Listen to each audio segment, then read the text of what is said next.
ఇక తెలంగాణ ప్రభుత్వ వైఫల్యాలపై బీజేపీ కమిటీ వేసిందని బీజేపీ ఎంపీ ధర్మపురి అరవింద్ తెలిపారు. కమిటీలో తనతో పాటు వివేక్, ప్రతాప్ రెడ్డి, అజ్మీరా బాబీ ఉన్నారన్నారు. టీఆర్ఎస్పై ఛార్జ్షీట్ దాఖలు చేయడానికి ఈ నివేదిక కీలకం కానుందని అన్నారు. ప్రజాధనం దోచుకోవడం తప్ప టీఆర్ఎస్కు దేనిపైన చిత్తశుద్ధి లేదని విమర్శించారు. రైతులను కూలీలుగా మార్చిన ఘనత కేసీఆర్దేనని వ్యాఖ్యలు చేశారు. కేసీఆర్ తప్పుడు వాగ్దానాలకు రైతులు బలవుతున్నారన్నారు. విద్యుత్ కొనుగోలులో భారీ స్కామ్ చేస్తున్నారని, ఆ డబ్బులనే లిక్కర్ స్కామ్, అలాగే ఫీనిక్స్లో పెట్టుబడులు పెడుతున్నారని ఆరోపించారు.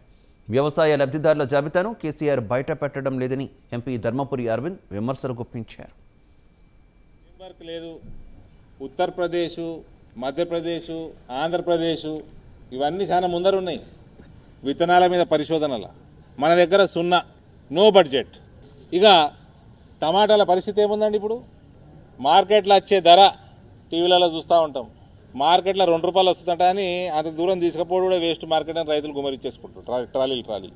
ఈ మహానుభావుడు ఇట్లా మార్కెట్ల ధరలు రాని దానికి market intervention scheme point number 5 page number 13 2014 మేనిఫెస్టోలో మార్కెట్ ఇంటర్వెన్షన్ స్కీమ్ కింద రైతులకి పంటకి ధర రానప్పుడు ధర ఇప్పించే ప్రపోజల్ పెడతా అని వాగ్దానం చేసినాక 2020 వరకు నయా పైసా ఇవ్వలేదు సార్.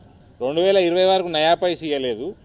2020-21 సంవత్సరంలో 1000 కోట్లు కేటాయించడం జరిగింది. 2021-22 దానికి పేరైతే మార్చిండండి, మార్కెట్ ఇంటర్వెన్షన్ ఫండ్ అన్నాడు. 21-22లో 500 కోట్లు సగం చేసిండు. 2022-23లో 100 కోట్లు, 1000, 500, 100 టోటల్ 1600 కోట్లు. మరి మీరు అందరూ అదేంది ఖర్చు పెట్టేసి పైసలు ఇచ్చారు అనుకున్నారు. అందులోకి వెళ్ళి రూపాయి కూడా వాడలేదు. కేటాయించడం రైతు పేరు మీద, దాన్ని తీసుకుపోయి కాళేశ్వరంలో ముంచుడు. ముఖ్యమంత్రి చేసుకున్నాం కదా తెలంగాణకి.